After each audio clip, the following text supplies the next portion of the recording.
Kahraman ibadatım düşmene dastan oldu. Korkmaz addımın ile tarihte şanlı oldu.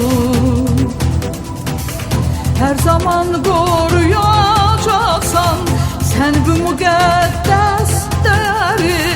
Azat yurt torpaqlarında yaşayır senin hatıren.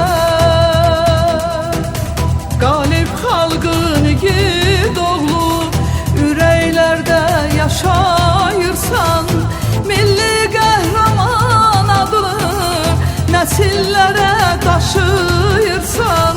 Galip halkın igid oğlu yüreklerde yaşayırsan, milli kahraman adını nesillere taşıyırsan.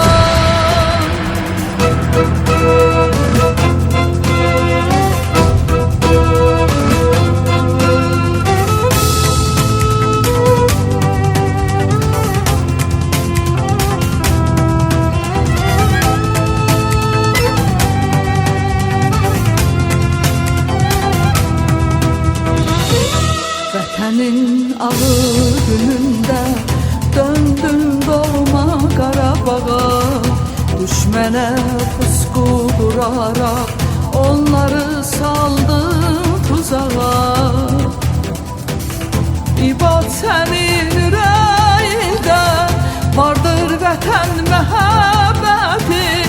Əməlində, diləyində yaşar vətən məhəbbəti.